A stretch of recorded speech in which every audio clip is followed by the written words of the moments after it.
It was a bright, peaceful morning in the small town of Maplewood, the kind of morning that made everything feel safe and ordinary. The golden sun had just begun to warm the roofs of the houses, and a soft breeze carried the smell of freshly cut grass. The town was waking up slowly. Shopkeepers were lifting their shutters. Children were walking to school with backpacks bouncing on their shoulders, and a few parents stood by the gates, waving goodbye before hurrying off to work. Birds chirped from the tall oak trees that lined the streets, their voices mixing with the sound of bicycles and laughter. It seemed like just another normal day, one that promised calmness and routine. But fate had written something very different for this day. At the edge of this quiet town, Officer Daniel Brooks parked his patrol car beside the Maplewood Elementary School. He was in his early 40s, with tired but kind eyes and a deep sense of duty that showed in every movement. For the last 7 years, Daniel had worked as the town's canine officer. His partner wasn't human, it was a large, intelligent German shepherd named Rex. The two had been partners for 5 years, sharing countless patrols, arrests, and rescue missions. To Daniel, Rex wasn't just a police dog. He was family. He trusted the animal more than most people. That morning, Daniel stretched his back, sipped his coffee, and looked at the schoolyard through the car window. Everything seemed perfectly normal. Kids were chasing each other around the swings, teachers were chatting near the entrance, and the janitor was sweeping the sidewalk.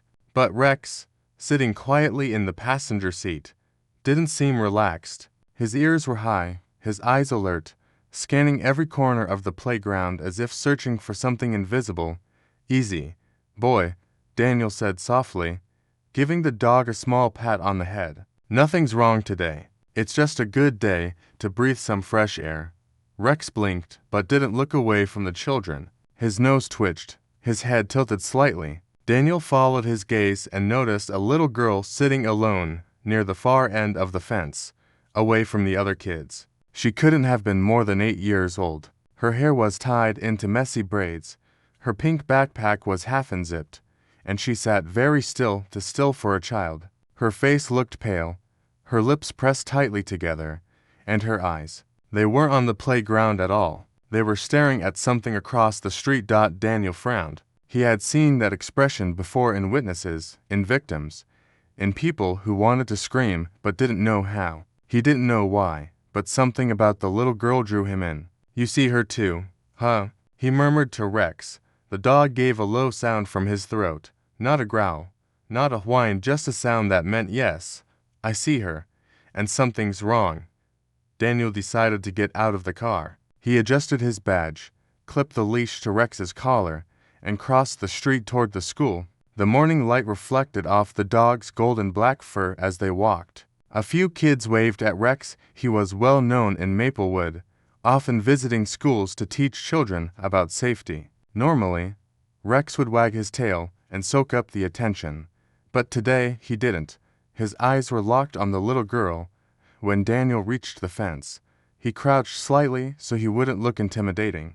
"Hey there," he said in a calm voice, smiling. "Beautiful day, isn't it?"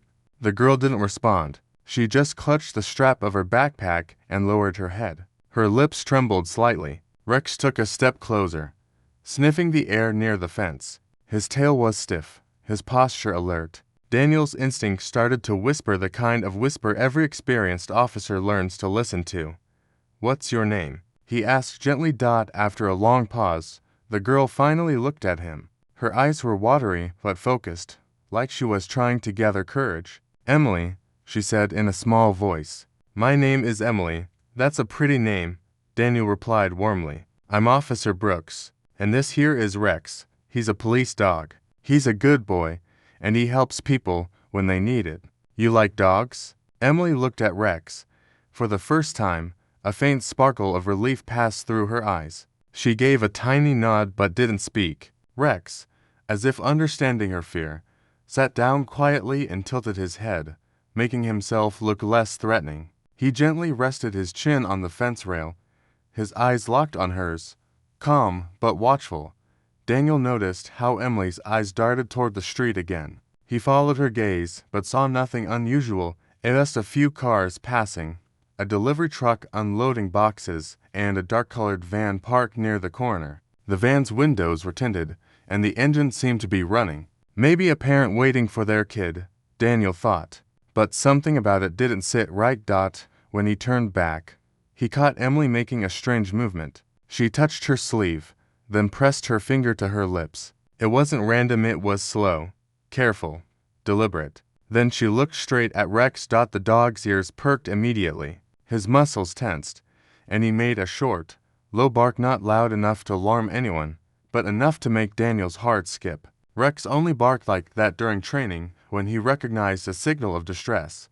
Daniel's smile faded. "Emily," he said softly, trying to keep his voice steady, "is there something you want to tell me?" The little girl blinked rapidly, her face pale. She didn't speak, but her eyes moved toward the van again, and this time Daniel noticed that one of the doors was slightly open. He could see a shadow move inside. Rex let out another short, anxious bark. The breeze carried the faint sound of an idling engine, and something else, a soft metallic click, like a car door unlocking. Daniel's pulse quickened. He didn't want to scare the girl, but his instinct screamed that something was very wrong. He gave a subtle hand signal to Rex, and the dog's stance changed instantly from relaxed to ready. The quiet morning suddenly felt heavier. The sounds of laughter and birds faded into the background. Even the sunlight seemed sharper, colder. Daniel looked at Emily again. Her tiny hands were shaking.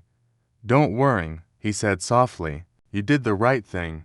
Rex stood beside him, tail low, eyes fixed on the van, waiting for the command that would come soon. Daniel didn't know yet what was happening, but deep inside, he knew that this ordinary morning in Maplewood was about to turn into a day the town would never forget.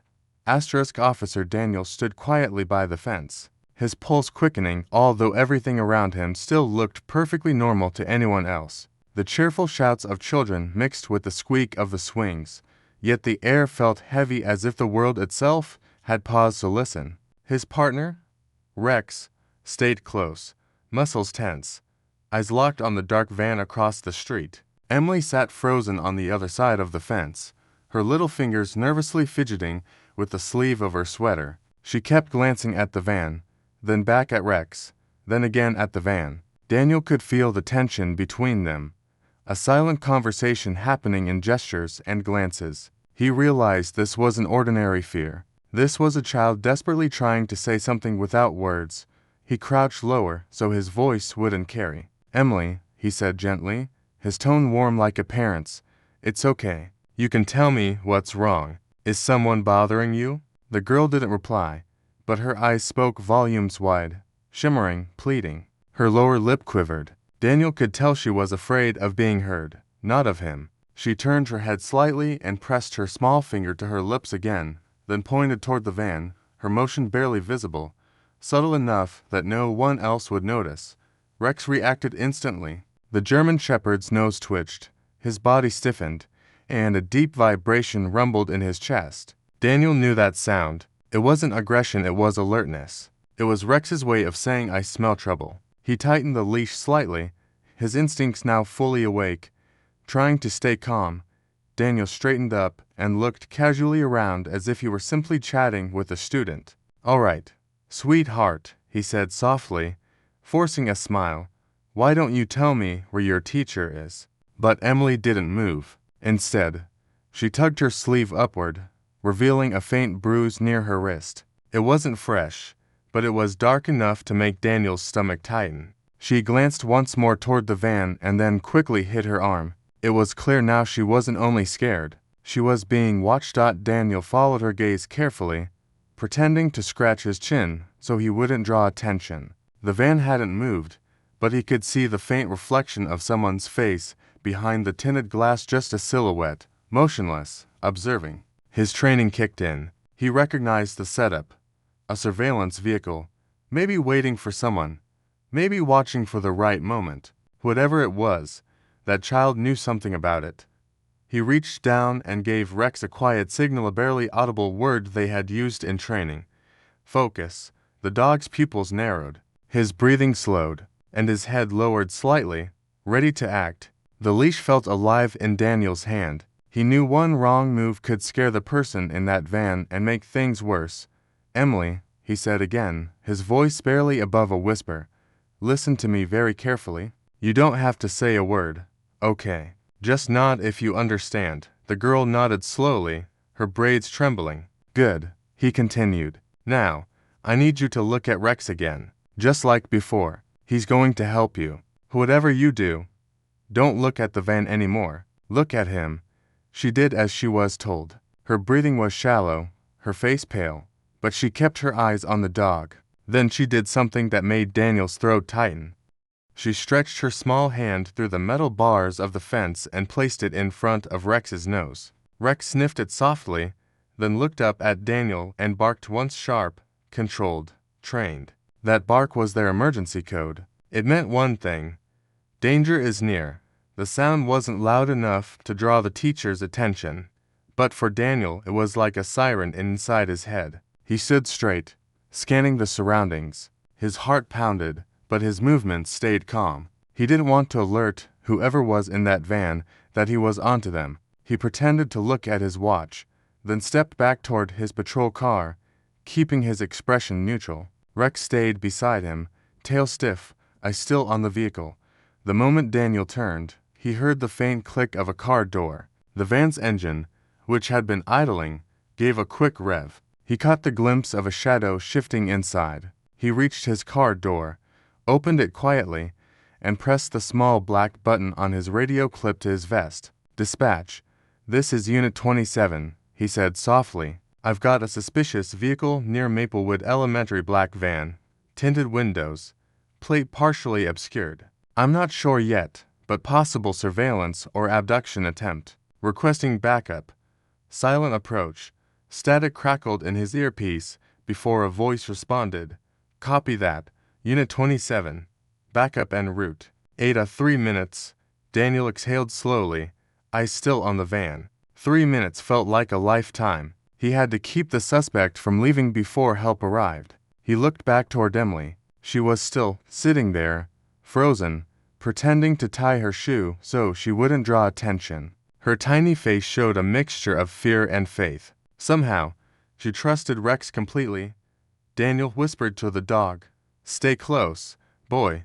Rex responded with a quiet huff. The van's brake lights flashed, then went dark again. The tension was unbearable. A bead of sweat rolled down Daniel's temple even though the air was cool. Suddenly, the van's rear door slid open an inch, just enough for Daniel to see the edge of a man's shoe. Whoever was inside seemed to be watching the crowd carefully. The man's head turned slightly, and for a brief second, Daniel saw the glint of a camera lens or maybe binoculars catching the sunlight. He knew he couldn't wait. He unclipped Rex's leash, but kept a firm grip on the collar. "Easy," he whispered. "Wait for my mark." Rex growled softly, his body tense like a coiled spring.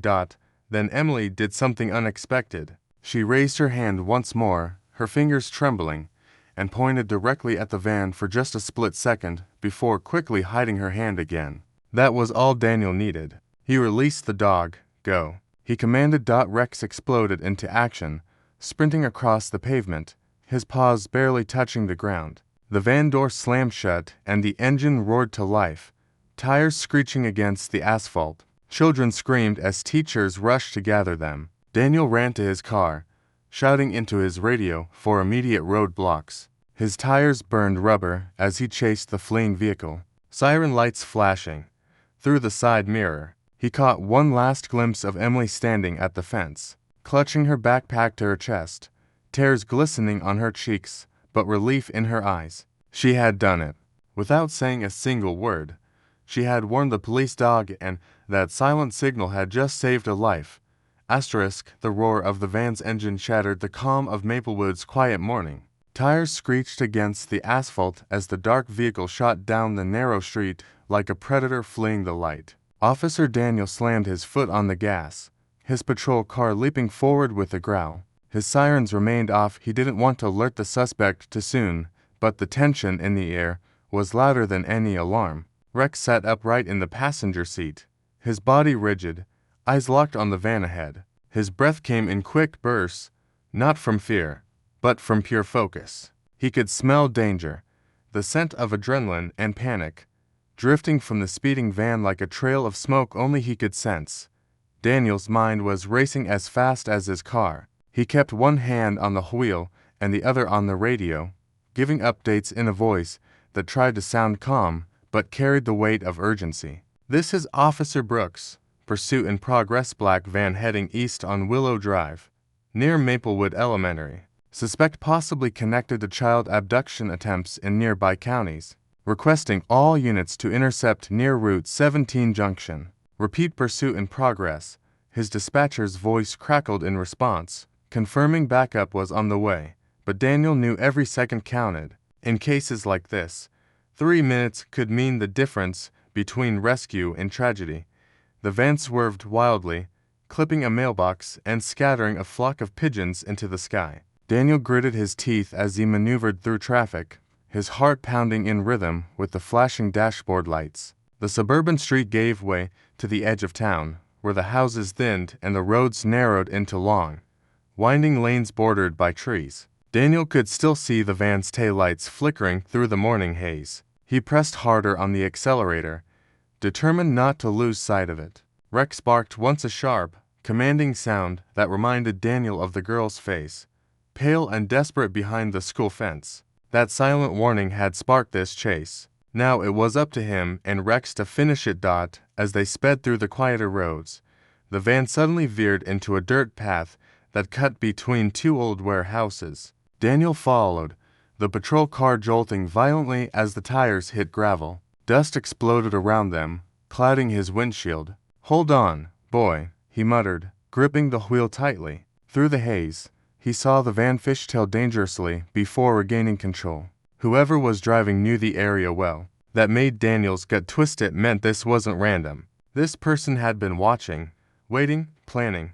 Rex's nose pressed against the window, nostrils flaring. He let out a low growl, the kind that rumbled deep in his chest like thunder. Daniel trusted that sound more than any GPS or radio. "Yeah, I know.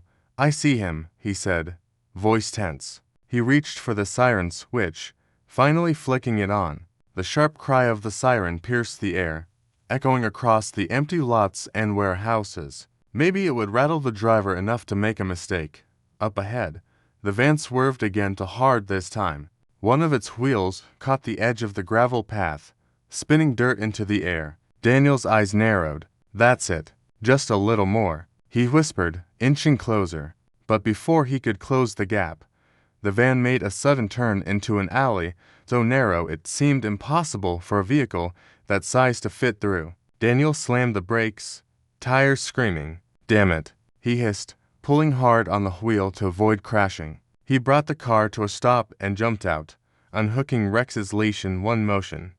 "Go, Rex. Track him." The German Shepherd leapt forward, his paws kicking up dust as he sprinted into the alley. Daniel ran after him, his heavy boots pounding the ground. The alley twisted like a snake between the warehouses, lined with rusted trash bins, broken crates, and the faint smell of oil and old rain. In the distance, he could hear the van's engine struggling, echoing off the metal walls. It was slowing down. Maybe it had hit a dead end.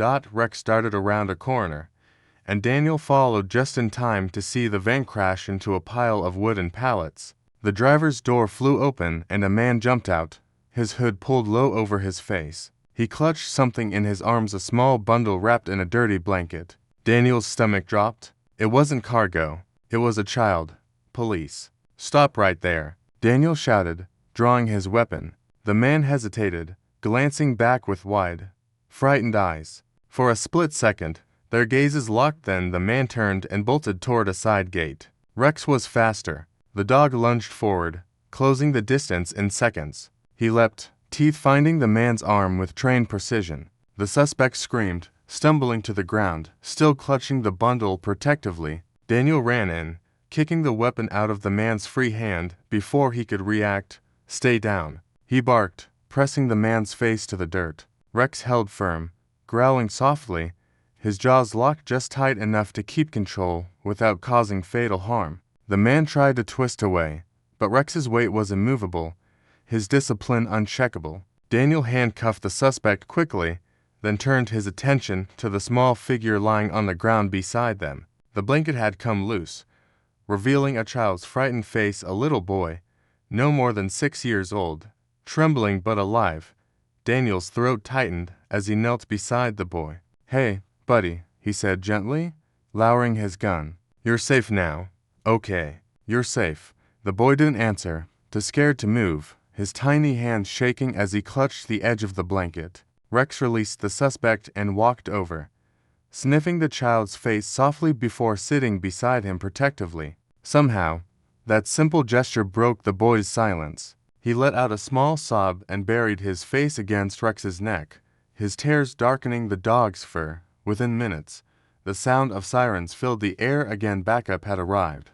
Two patrol cars skidded to a stop near the alley entrance, and officers rushed in, weapons drawn. Daniel stood up, breathing heavily but relieved. "Suspect in custody," he called out, his voice hoarse. One child recovered, appears unharmed, as his fellow officers took over. Daniel looked around at the chaotic scene, the broken pallets, the dust, the trembling boy, and felt the weight of what had just happened. A tiny girl's silent courage had led to this moment.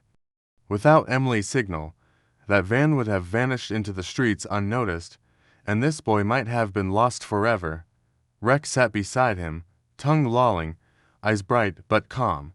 Daniel placed a hand on his partner's head, his voice soft with gratitude. "Good work, buddy. You did it again." Rex tilted his head as if to say he'd only done what was right.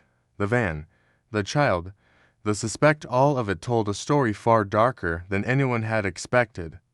But as the morning sun rose higher, cutting through the dust and chaos, Daniel couldn't help but glance back toward the direction of the school, wondering if Emily knew that her silent signal had just saved a life. The air in Maplewood that morning carried the strange silence that follows chaos, that heavy, breathless stillness that only comes after danger has brushed past. But for Officer Daniel Brooks, the calm was deceptive, almost cruel, because deep inside, he knew this wasn't over. Even though one suspect was in custody and one child had been saved, his instincts screamed that the dark van had been just a piece of a much larger puzzle. The man they caught had the nervous, panicked look of someone who wasn't in charge, just following orders. He had said nothing since his arrest, not a single word, only kept glancing toward the highway as if expecting someone or something. Daniel watched him being led away into a patrol car and then turned to his canine partner, Rex, who stood beside him, ears high, tail still, eyes locked in the same direction as the captured man's gaze. That was all the confirmation Daniel needed. The real chase was still on. As additional officers secured the alley, Daniel called dispatch again, his voice tight but composed. "This is Officer Brooks, Unit 27. Be advised, second suspect likely, in flight, possibly connected vehicle, heading north on Route 17, requesting aerial and ground pursuit clearance." He didn't even wait for a full response. He trusted his gut more than bureaucracy. He opened the back door of his cruiser and Rex jumped in gracefully, muscles rippling beneath his thick coat. Within seconds, the siren screamed to life again, slicing through the late morning air as the patrol car surged forward. Dust trailed behind them, swirling like smoke from a fire that refused to die out. The town blurred into streaks of color as they sped through intersections and curved roads. Daniel's knuckles whitened on the steering wheel while his eyes scanned every side street, every suspicious vehicle. Maplewood wasn't built for high-speed pursuits. Its streets were narrow, lined with trees and parked cars. Yet Daniel navigated them with precision, driven by something deeper than duty, by the image of Emily's trembling face and the tiny boy crying in Rex's fur. He knew there could be more victims. He couldn't stop now. Rex shifted restlessly in the passenger seat, nose pressed against the cracked window. The dog let out a sharp, alert bark, his body leaning toward the windshield.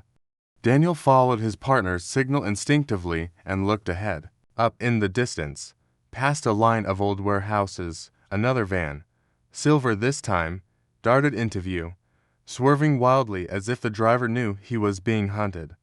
Daniel's heartbeat thundered in his ears, "There you are," he muttered. "You're not getting away." He flipped the lights to full and floored the accelerator. The engine roared in response, the speedometer needle climbing as they closed the distance.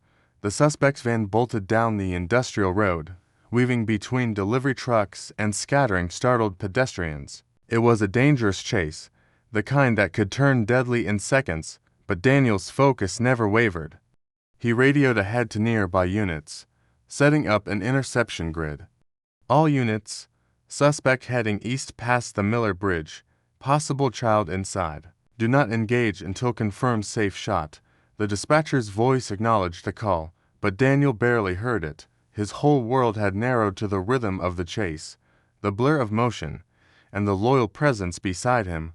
Rex's bark echoed again, more urgent this time. Daniel's eyes snapped toward the van, just in time to see the side door slide open. For a split second, his stomach dropped. A man leaned halfway out, trying to throw something. The object hit the pavement and burst, not a weapon, but a distraction, a cloud of white powder that billowed into the air like smoke. Visibility vanished instantly. Daniel slammed the brakes, coughing, as the patrol car skidded sideways through the haze. Gravel sprayed. For a heartbeat, all he could see was whiteness. Then, through the clearing dust, he heard Rex growl. Deep, thunderous sound that cut through the chaos like a blade. The dog was staring out the window, eyes fixed on a narrow side street the van had turned into. "Good catch, boy," Daniel said between breaths, slamming the gear into drive. They shot forward again, engine howling, following the trail. The van reappeared up ahead, fishtailing around a corner and heading toward the river docks on the edge of town, an area filled with empty warehouses, construction vehicles, and abandoned shipping containers. It was the perfect place to disappear. Daniel's adrenaline surged. He pressed the radio again, shouting coordinates. Suspect entering Riverside Industrial Zone, backup requested now. He turned the wheel sharply, tires squealing as the car drifted around the corner. The river glistened in the distance, some light flashing off the water like broken glass. The suspect was pushing his vehicle to the limit, smoke rising from the exhaust. But the terrain was rough, the road uneven and littered with debris. Daniel knew it was only a matter of time before the van made a mistake. And it did. The van hit a sharp bend too fast. Its rear wheel caught a chunk of broken asphalt, sending the whole vehicle careening sideways. For a terrifying moment, it looked as if it might flip. Instead, it slammed hard against a pile of metal barrels, the impact echoing through the dockyard like a thunderclap. The engine sputtered, then died. Smoke rose from under the hood. Daniel skidded to a stop 20 feet away, threw open his door, and drew his weapon. "Rex, stay close," he barked as he advanced cautiously. The van's driver stumbled out, clutching something, a small black duffel bag, and tried to run. Rex leapt out beside Daniel, his body low to the ground, moving like liquid muscle. "Get him, Rex," Daniel shouted. The dog exploded forward, cutting across the open ground in seconds. The man barely made it 10 steps before Rex collided with him, bringing him down hard. The suspect screamed, dropping the bag, which slid open to reveal something chilling: rolls of duct tape, rope, tranquilizer vials, and children's toys. Daniel froze for a second, his blood turning cold. This was no random kidnap attempt. It was an organized operation. Officers' sirens began to wail in the distance. Backup was finally near. Daniel cuffed the second suspect and called in the recovery, but his eyes drifted toward the river. For a brief, uneasy moment, he thought he saw movement, another shadow slipping between the containers. But when he raised his flashlight, the figure was gone. Whoever was behind all this was still out there. He turned back to Rex, who sat proudly beside the subdued man, chest heaving but eyes bright with victory. Daniel knelt and wrapped an arm around his partner's neck. "You did it again, buddy," he said softly, his voice breaking slightly. "That's twice in one day." Rex pressed his head against Daniel's shoulder and let out a low, satisfied huff, the kind only a dog gives when he knows his work is done. for now. As more officers arrived and began to secure the area, Daniel stepped aside and looked out over the dockyard, the sun now climbing high in the sky. What had begun as a quiet morning had turned into a storm of fear, bravery, and fate. Somewhere, back at Maplewood Elementary, a little girl named Emily was probably still sitting by the fence, unaware of how her silent courage had unleashed a chain of events that saved lives. Daniel made a silent promise to himself right then. He would find her again, thank her properly, and make sure she knew that her signal had spoken louder than any scream ever could. The breeze coming off the river carried the faint smell of oil and salt, but to Daniel, it smelled like victory, bittersweet, temporary, and fragile. He glanced at Rex once more, his loyal partner standing tall in the sunlight, and whispered, "We're not done yet, boy." Not until every child is safe. The following day dawned over Maplewood with a heavy sky and a strange silence, as if the town itself was holding its breath. News of the police chase had already spread. Parents whispered nervously at school gates. Shop owners turned up the volume on their radios, and children spoke in hushed tones about the dog hero who had caught a bad man. But for Officer Daniel Brooks, there was no sense of celebration yet. He had slept barely 2 hours. His mind replayed every second of the previous day, the little girl's trembling hand, Rex's sharp barks, the wild pursuit through the warehouse district, and the moment the second suspect had been pinned down. Something about it all refused to rest. The more he thought about it, the more he knew that what they had uncovered was only the surface of something far deeper and far more sinister. The department was buzzing when he arrived that morning. Detectives moved quickly through the corridors with files and photographs. The evidence team was already sorting through items recovered from the van and the warehouse area. The black duffel bag lay open on the evidence table, its contents neatly arranged in sealed plastic pouches, duct tape, rope, syringes, tranquilizer vials, and small objects that looked chillingly out of place. Children's shoes, a broken toy car, a hair ribbon. Daniel felt his stomach knot as he stared at them. Each item told a story of fear and helplessness, of lives interrupted. Detective Corinne Wells, a sharp-minded investigator with 20 years on the force, joined him at the table. She flipped through her notepad and said quietly, "We ran the prints from both suspects. The first one you caught, James Heller, has a record. Multiple counts of vehicle theft, but nothing violent. Probably just a driver for hire. But the second guy, the one Rex took down at the docks, he's bigger. Name's Robert Kinley. He's been linked to 2 child abduction cases in neighboring states. Both went cold. Until now."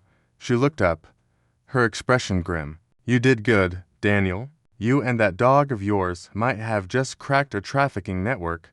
Daniel didn't respond immediately. He was staring at a photograph one of the officers had laid out. It was from the dash camera footage taken during the chase, a clear image of the silver van moments before it crashed.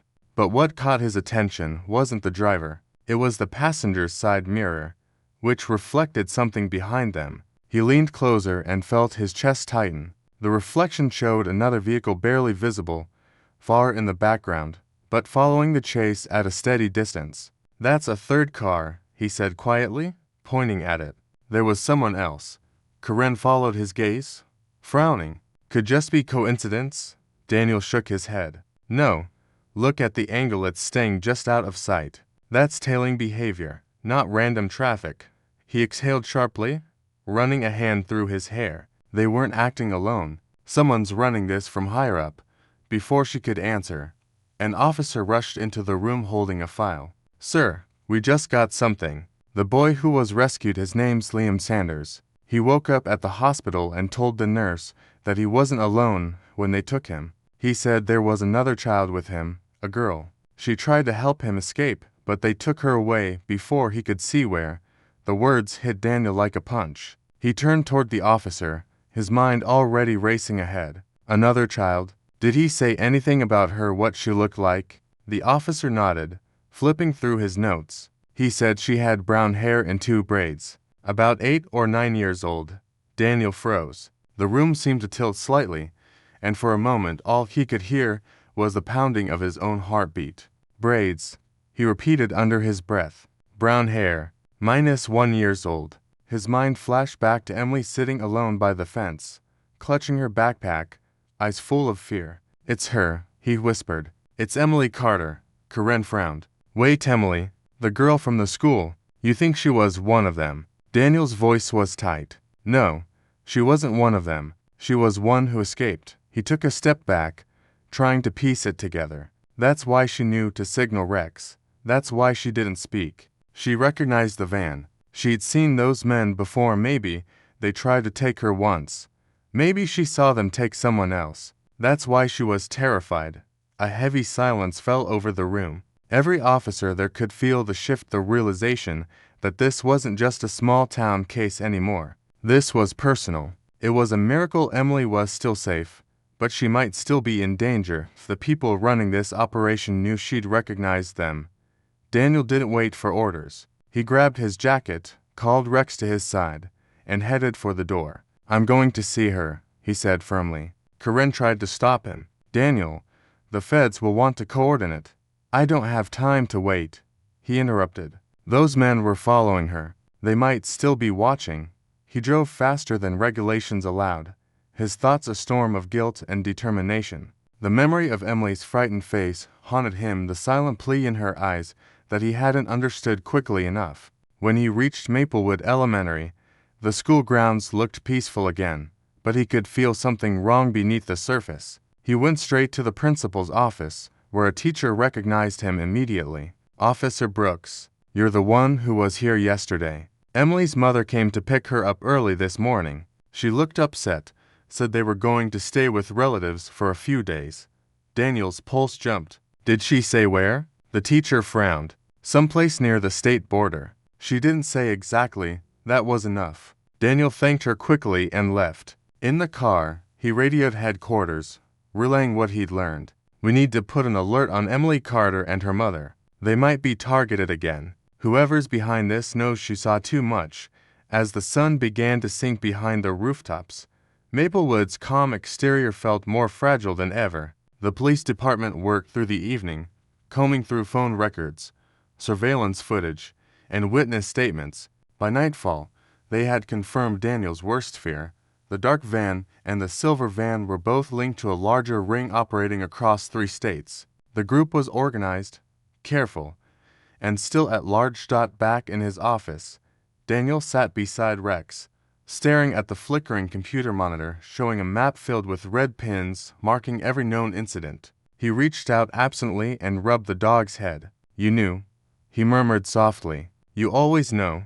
Rex looked up at him with steady, loyal eyes, as if to say the fight wasn't over. Daniel leaned back in his chair and exhaled deeply. Outside, the wind rustled the trees, carrying the faint sound of distant sirens. The truth was coming to light piece by piece, and with it came the haunting realization that Maplewood's quiet safety had been an illusion. The case wasn't closed, it was just beginning. And somewhere out there, perhaps already beyond the county line, a scared little girl and her mother were driving toward an uncertain safety, unaware that a network of shadows still watched and waited. But Daniel Brooks and Rex had made a promise in their own silent way. They would find the rest of them, bring the truth out of the dark, and make sure no child ever had to send a silent signal again. The next few days passed like a blur for Officer Daniel Brooks. The sun rose and fell over Maplewood, but to him, time felt like one long, unending stretch of determination and exhaustion. The police department was working around the clock with state and federal agents to unravel the web that the child trafficking ring had spun. Files piled up on Daniel's desk, each one more heartbreaking than the last. Missing children, frightened parents, and leads that led to cold trails. Yet, in the middle of that chaos, there was one thought that anchored him through the sleepless nights. The image of a little girl named Emily Carter, sitting quietly by a school fence, her small hand raised in a silent cry for help that only a dog could understand. She had started everything. Her courage had lit a spark that exposed something monstrous, and now Daniel was determined to see it through until the very end. Rex never left his side. The German Shepherd had become the symbol of the case, his photograph now printed in newspapers and splashed across television screens under headlines that read, "Hero Police Dog Foils Kidnapping Ring." Yet, behind every story and every photo, Daniel saw the truth. Rex was more than a headline. He was the soul of their work, the bridge between fear and hope. Each time Daniel looked at him, he remembered Emily's trembling voice saying her name for the first time. He remembered the moment she pressed her finger to her lips and trusted that the animal in front of her could understand what humans could not. That trust, that pure instinctive connection, had changed everything. By the end of the week, the investigation reached its turning point. Forensic teams linked both captured suspects to a small network of storage facilities outside the state border. Hidden inside were stolen vehicles, fake IDs, and evidence of several planned kidnappings. When federal agents raided the site, they found 2 more children alive, frightened but unharmed. The news exploded across the nation. Maplewood, once an unknown dot on the map, became the symbol of unity, courage, and the silent heroism that could exist even in the smallest towns. Reporters flooded the police station, TV crews camped outside, and everyone wanted to meet the man and dog who had uncovered it all. But Daniel's thoughts were elsewhere. He didn't care about cameras or praise. He only wanted to find Emily and tell her that her bravery had saved lives. He finally got his chance 2 days later. The FBI had tracked down Emily and her mother to a safe location, a relative's farmhouse just across the state line. They had been moved there under protection after authorities confirmed the danger was over. When Daniel arrived, the afternoon sun was spilling over golden fields, and the air smelled of hay and fresh soil. For the first time in days, the world looked peaceful again. He parked his car and stepped out, Rex trotting beside him, tail low but eyes bright. The farmhouse door opened, and a woman appeared, Emily's mother. Her face showed exhaustion but also immense relief. She walked down the steps quickly, her voice trembling. "Officer Brooks, I don't know how to thank you. If it weren't for you and your dog." Daniel stopped her gently. "It wasn't me," he said with a small smile. "It was your daughter. She was the one who noticed. She was the one who spoke up, just not with words." At that moment, a small figure appeared behind the woman, clutching a stuffed toy in one hand. Emily, her eyes widened when she saw Rex, and for the first time since that terrifying morning, a true smile spread across her face. She ran forward, her braids bouncing, and dropped to her knees in front of the dog. "Rex," she whispered, wrapping her arms around his neck.